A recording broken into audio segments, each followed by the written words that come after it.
స్త్రీలను కష్టపెట్టకూడదు అన్నారు. ఇది అదొక ఒక్కటే నియమం. నియమము. ఆడవాళ్ళు కుబేంద్రుడికి లక్ష్మీదేవి. ఆ! లక్ష్మీదేవి అంటే శుక్రుడు. ఓకే. శుక్రుడు అంటే ఆడవాళ్ళు. ఆ! ఇది ఒక్కటే నియమం. ఈ పూజ చేసే వాళ్ళకి ఉన్న అర్హత ఏంటి అనంటే హ్మ్. ఆడవాళ్ళని ఏడిపించకూడదు. ఓకే. దీంట్లో తల్లో, భార్యో, అత్తగారు, పిల్లలు చాలా పెద్ద ఫిట్టింగ్ పెట్టారు గురుగారు మనం మీరు. ఏడిపించామనుకోండి ఆ! అక్కడ వీళ్ళు ధనం ఇవ్వరు. ఇవ్వరు. మీరు ఎంత తల బాదుకున్నా ధనం ఇవ్వరు. ఇన్ కేస్ ఇచ్చారనే అనుకుందాం, అది మీకు నిలబడదు. వచ్చింది వచ్చినట్టు వెళ్ళిపోతుంది. హ్మ్. సో చాలా మందిలో ఇది గనక గ్రహిస్తే అందరి లైఫ్ చాలా బాగుంటుంది. హ్మ్. అసలు కొట్లాట్లు అన్నది రాదు. రాదు కదా ఇంకా. అందరి ఇల్లు పాలు పొంగినట్టు సిరి పొంగుతుంది. సిరులు. ఏ టైం అనేది ఉంటుందా గురుగారు? ఈ బ్రహ్మ ముహూర్తము. బ్రహ్మ ముహూర్తంలో పూజలు బ్రహ్మ చేయాలి. ముహూర్తంలో ఓకే. కుబేర ముద్ర హ్మ్. పెట్టుకొని మనకి ఏదైతే ఎవరైతే కుబేంద్రుడిగా వచ్చారో అతన్ని మనము పూజ చేసుకోవాలి. ఓకే. ఇది చేసుకుంటూ వెళ్తే మన స్థితిగతులు మారిపోతుంది. సమాజంలో స్త్రీలున్నారు, పురుషులున్నారు. అవునండి. సో మరి స్త్రీల జాతకంలో ఎలా ఉంటాడు గుబేంద్రుడు? పురుషుల జాతకంలో ఎలా ఉంటాడు? ఇద్దరికి సేమ్ ఒకటే. ఆ!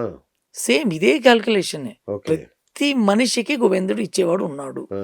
అతను ఎవరన్నది కనిపెట్టుకోవాలి. ఎందుకంటే దేవుడికే అప్పిచ్చినతను ఉన్నాడు. ఆ! సో మనకి కూడా ఇచ్చే అతను ఒకడు ఉంటాడు.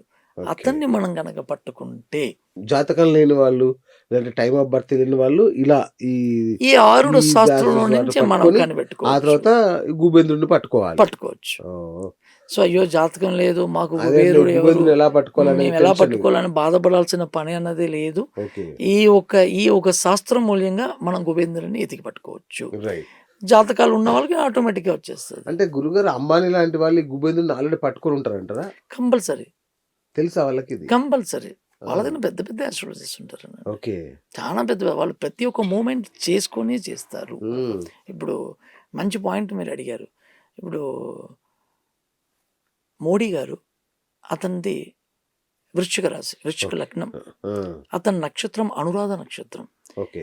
ఈ నక్షత్రానికి అతనికి ఒకటి ఫ్లవర్ ఏంటో తెలుసా? లోటస్. ఆ! అతను నిలబడ్డ ఒక ఇది ఏంటో పార్టీ సింబల్ ఏంటో తెలుసా? లోటస్. లోటస్. ఇప్పటి వరకు బీజేపీ ఎప్పుడన్నా 6 నెలలు 1 ఇయర్ వరకు నిలబడదు.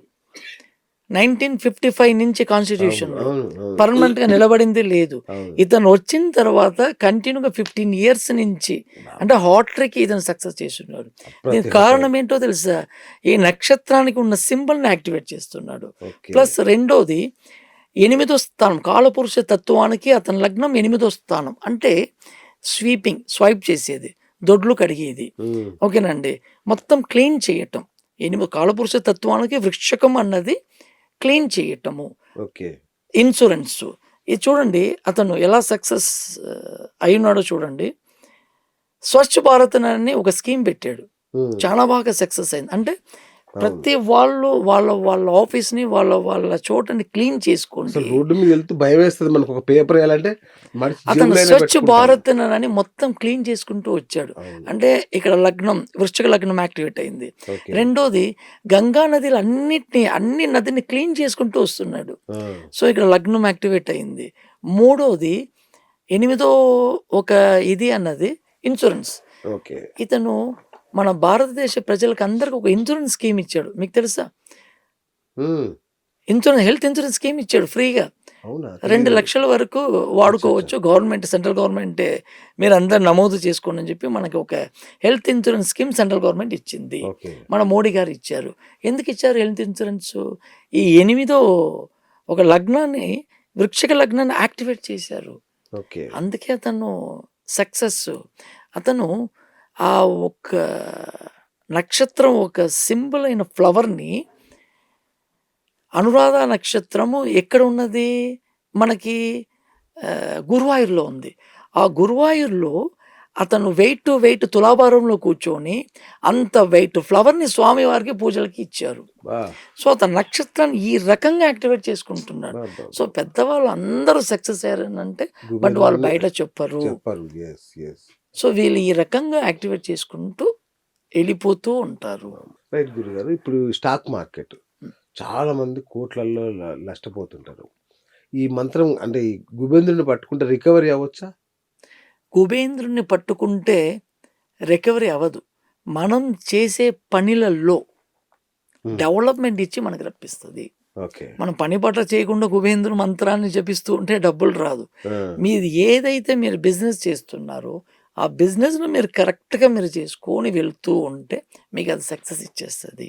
ఓకే. 1కి 10 రెట్లు, 10 రెట్లు 100 రెట్లు, 100 రెట్లు 1000 రెట్లు ఇచ్చేస్తూ ఉంటుంది. ఓకే. దాన్ని మీరు చేసుకుంటే వెళ్ళిపోతూ ఉండాలి. బట్ దానికి రూల్స్ ఉన్నాయి. అచ్చా. ఆ రూల్స్ ప్రకారం వెళ్తేనే మీకు సక్సెస్ అవుతుంది. ఓకే. ఆ రూల్స్ మీరు బ్రేక్ చేస్తే అతను మిమ్మల్ని బ్రేక్ చేస్తారు. చాలా మందికి ఆస్తి కలిసి వస్తుంటది కొందరికి, లేదా లాటరీలో డబ్బులు వస్తుంటాయి. ఇలా రావాలన్నా కూడా ఈ కుబేంద్రుని యోగం ఉండాల్సిందేనా? యోగం కుబేంద్రుని ఉండాల్సిందే. పట్టుకోవాల్సిందేనా? ఖచ్చితంగా ఈ యోగం ఉంటేనే, ఆ, ఈ యోగం ఉంటేనే అసలు ధనాన్ని ఇచ్చేవాడు ఈ కుబేంద్రుడు. ఈ యోగం ఉంటేనే ఆటోమేటిక్గా మనకి అన్ని సక్సెస్ అయిపోతూ ఉంటుంది. ఓకే. కొన్ని మంది తెలిసి చేసుకుంటారు, తెలియని వాళ్ళు ఆ యోగం ఉన్నా కూడా అది తెలియదు. తెలియదు. ఇప్పుడు సో యాక్టివేట్ చేయకుండా మాత్రం కుబేంద్రుడు పని చేయడు. ఎలా పని చేస్తాడు? ఫర్ ఎగ్జాంపుల్, మీ ముందర టేబుల్ ముందర నేను ఒక మంచి పలావ్ బిర్యానీ పెట్టాను, ఒక చికెన్ బిర్యానీ పెట్టాను. తినకపోతే అది ఎలా? మీరు తినకపోతే ఎలా మీ కడుపు లోపలికి వెళ్తుంది? అవును.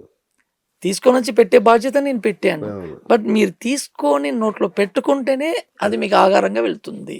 సూపర్. సో అదేలాగా మనం దాన్ని మనం చేసుకుంటేనే అది యాక్టివేట్ అవుతుంది. ఓకే. లేదనంటే ఆ యోగం పనిచేయదు.